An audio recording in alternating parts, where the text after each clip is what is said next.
Good morning. It's Nigeria now on TOS Television Network, your digital first Pan-African news network. And by now, you already know that what we'll be doing on Nigeria now is look at front pages of Nigerian dailies and, just pick out very interesting headlines and just analyze them here this morning. My name is Ade Sowasuyi and I will be doing the analysis for myself. I have in the studio Adebayo Fajimi, who is joining me to do a review of the front pages of the Nigerian dailies this morning. Good morning. Good morning. How you doing? I'm well. It's Friday. It looks like you're get up for the weekend. Yeah. Okay, all right. Moving straight into the paper. Starting with this very sad story on the front page of the Punch newspaper.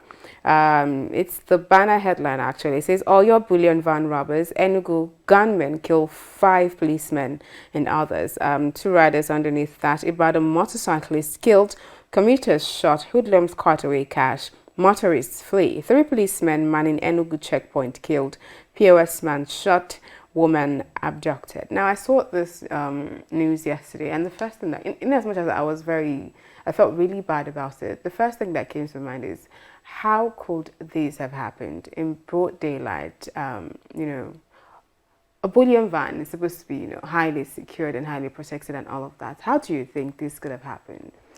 Yeah, it happened because of the weakened security architecture that we have in Nigeria, and the sad reality of our society. Don't forget, it is not only if you could recall, I think successively late last year we have 2 robberies attack in Osun State, and it happened successively. So a robbery attack, is a norm in Nigerian society, and you see these people carrying out these pathetic activities. They are youth, they are young people. It is the reality of our society, and that tells government that there is much for them to do to engage a lot of people, because if you do not have work to do, there is nothing you want to resort to than to engage or indulge in a various activity that can result to all sort of things like this. So it is the sad reality of our society, and we need to do something about it such that this comes to an end. Do you think maybe the Nigerian police need more combatant training and all of those kind of things, for eventualities such as this one? Well, of course, they need it, but I don't want to believe that the capacity of the Nigerian police force cannot curtail this. If Nigerian police really want to work, they will do their work the way it should be done. Well, there is need for them. There is more work for them to do, and the government needs to really empower them the more to engage them. But at the same time, while you are working on the other hand, you must also focus on the people, the perpetrators of this act, and why are they doing this? Why? What is their model of operandi? What is their motivation? Why are they doing this? So if you are working on that hand, you are working on the other hand. So the both sides complement each other, and you see this coming to an end. That's quite sad, actually. Away from that to the Daily Sun, and the banner headline is on the electoral bill. It says, Buhari in dilemma, consults Malami stakeholders. The first rider says, MBF, TMG, NCF, others want president to assent. Our interest not self-serving, and that's coming from members of reps. Now, yesterday we talked about this, and you said you did not see the president not assenting to this bill. Does this change your perspective in any way? Say, look, the president is in dilemma. He doesn't know if he should sign the bill or not.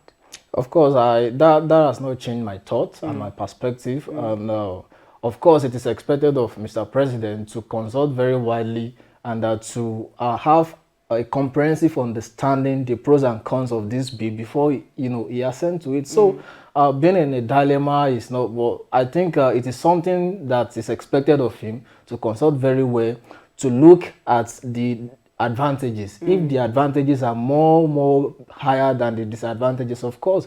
But before he can do that, he needs to sit down, study it, consult, and see how this is going to benefit our democratic processes before it gives assent to it. But so far so good with what I have read in this bill so far, and what other good Nigerians and Democrats have been saying. Of course, this is going to really strengthen our democratic process.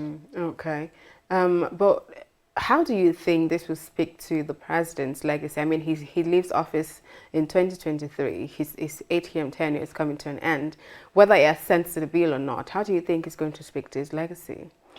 Well, it is going to really, really embolden his legacy if he can assent to this bill, because most of the things that we have in the electoral bill and that we do not have before, if it can assent to it, and we start practicing this, it can never be forgotten, because if he assent to this bill and most of the clauses that has been imported in the bill are being put into practice, I see this reducing money bags in our politics to the barest minimum.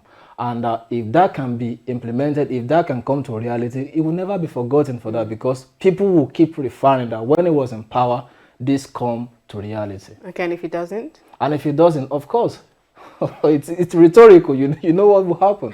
Okay, all right. Looking away from that to the Nigerian Tribune, it says suppliers of adulterated film must face the law. That's coming from the president.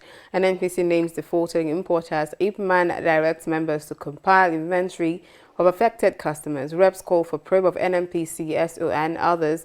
Full scarcity, NATO threatens to withdraw services. And that's replicated across all of the dailies this morning. The president is saying the suppliers must face the law. I think it was yesterday that the NNPC named, I think it was 4 or 5 suppliers of fuel that imported the adulterated fuel from Belgium. What do you think do you think it's really their fault? Because I feel like if you're going to import that kind of amount of adulterated fuel into the country, there are checks and balances that need to be done. And if that could get past whoever is supposed to do the check and then get into circulation so much so that it has, affected people's, I don't know, vehicles and damaged a lot of things to the extent that they say they're going to, compensate people who have experienced damages, do you think that they should be the one held accountable, or whoever didn't see this before it came into the country? Yes, they should be, but not only them. Those people who are saddled with the responsibility of quality assurance. Because in the first place, why did you even attempt to want to import it in the first place? And those people that are supposed to check, why didn't they do due diligence? So they are not only the one. So of course, the leadership of that sector must also be held accountable.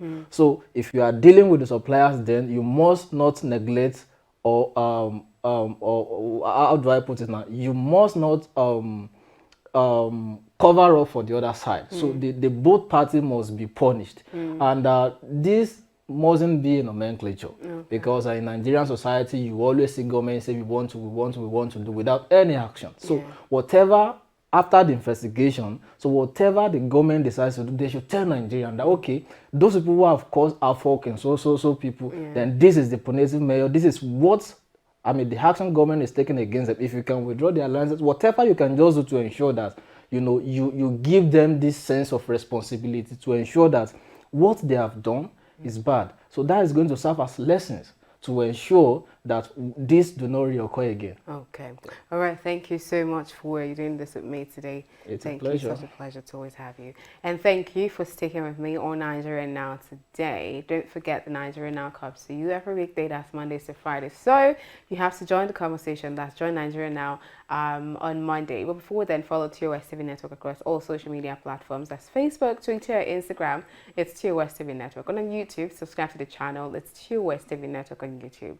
And of course, you can stream our website for news happenings from across the world. It's www.tostvnetwork.com. My name is Ade Sawasoye. Have a very restful weekend.